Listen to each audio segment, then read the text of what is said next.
আমার বোনের স্বামী মারা যায়। মারা যাওয়ার পর তার একটা মেয়ে সন্তান থাকে। মেয়েটার বয়স হচ্ছে 5 বছর। তো এখন আমার বোনকে আমরা আবার বিয়ে দিব, এরকম জামাই খুঁজতেছি যে যেই জামাই মেয়েটা সহ তাকে সুখে শান্তিতে রাখবে এবং তাকে ভালোবাসবে। আমরা এরকম জামাই খুঁজতেছি।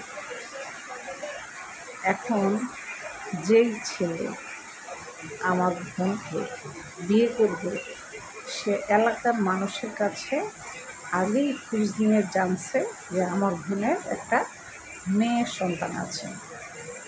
তখন সে চিন্তা করছে যে যে ঘরে একজন কন্যা সন্তান থাকে আল্লাহ তাআলা সেই ঘরকে জান্নাত ঘোষণা করছে। এই কারণে উনি সেই মেয়েকে বিয়ে করবে। তো আমরা কিন্তু এটা জানতাম না জানাতে আমরা আমার বোনের মেয়েকে লুকিয়ে রাখি আর ছেলের কাছে পরিচয় দিই নেই যে আমার বোনের একটা মেয়ে আছে। তখন ছেলে বিয়ে করছে আমার বোনকে। বিয়ের শাদী সব করার পরে সে এই কথাটা আমাদেরকে বলছে যে আপনাদের মেয়ের যে একটা মেয়ে আছে, এই কথাটা গোপন কেন রাখছেন আমার কাছে?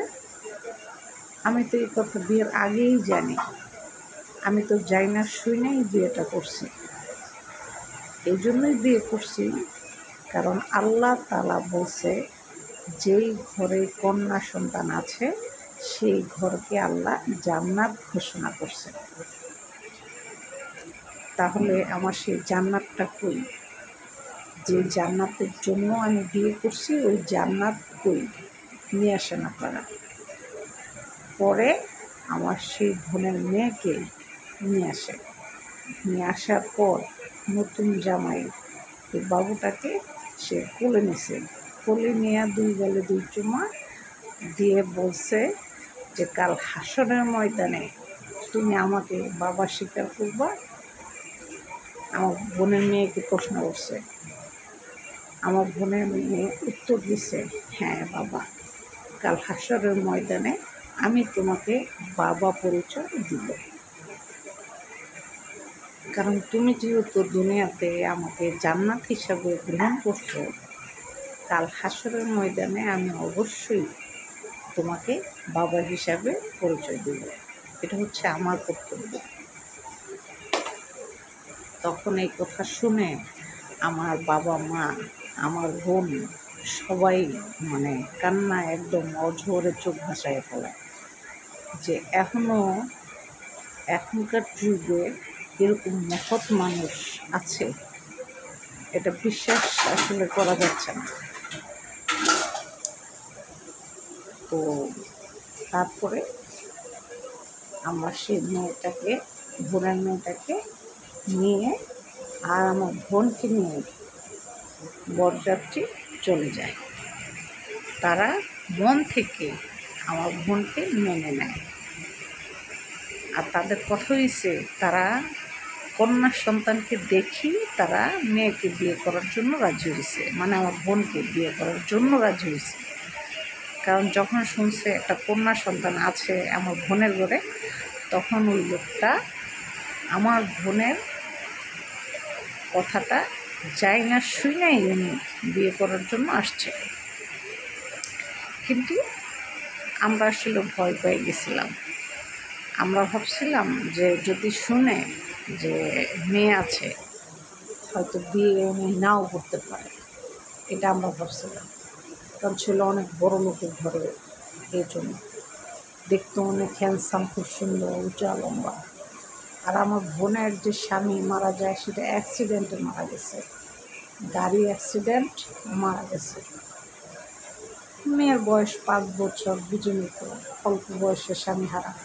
তা এখন আমরা তো তার সারা জীবন বসে খাওয়াবো না, তাকে তো বিয়ে দিতে হবে, তাই না? ঘর সংসার তাকে দিতে হবে।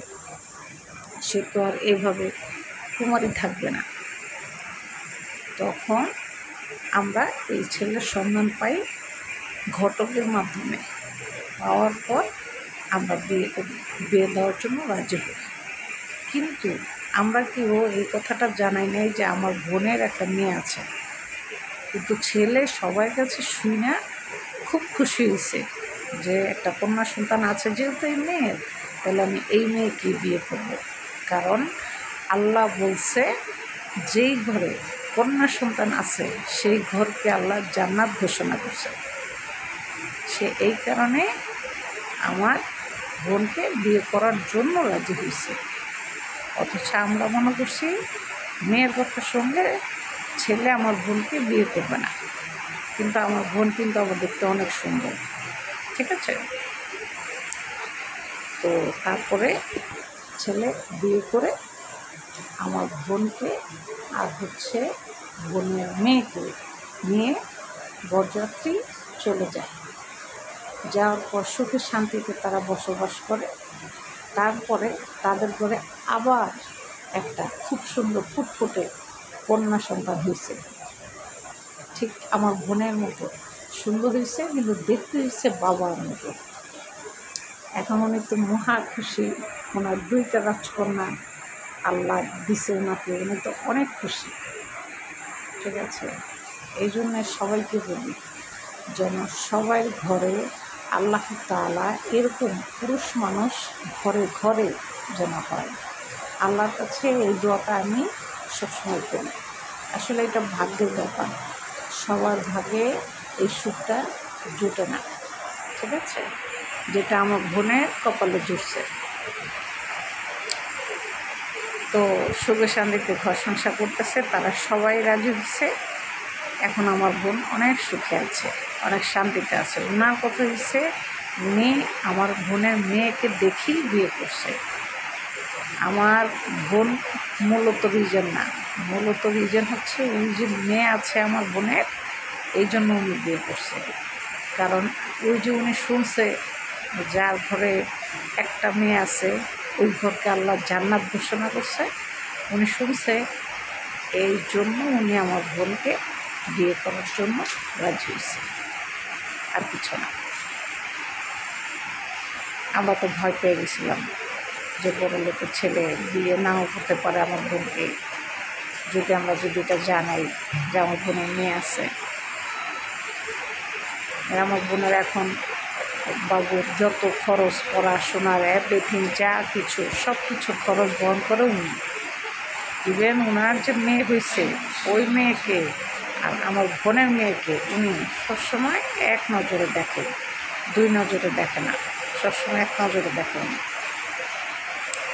আর খুব ভালোবাসে, অত্যন্ত ভালোবাসে, খুব মহৎ লোক, অনেক বড় মনের মানুষ। আর সাধারণত আজকাল জমানায় এরকম বড় মনের মানুষ পাওয়া এটা আসলে ভাগ্যের ব্যাপার বলতে হয়। কারণ সবার ভাগ্যে এরকম স্বামী আসলেই জোটে না, এটা একদম কথা বাস্তব। আমরা তো সবাই অবাক যে এরকম সোনার মানুষ এখনও এই পৃথিবীতে বাইচে আছে, এটা কি সম্ভব? কিন্তু এটাই সম্ভব। এই পৃথিবীতে এখনও ভালো মানুষ আছে, যেটা আমরা জানি না, বুঝছেন। এই হচ্ছে কপাল। আর সবচেয়ে বড় কথা হচ্ছে কপাল। কপাল ভালো থাকলে সব কিছুই হয়, আর কপাল যদি মন্দ হয় তাহলে সব কিছুই মন্দ হয়, বুঝছেন। আমার বোনের জন্য আর বোনের মেয়ের জন্য আপনারা সবাই দোয়া করবেন যেন তারা সারা জীবন সুখে থাকেন, ভালো থাকবেন। আল্লাহ হাফেজ।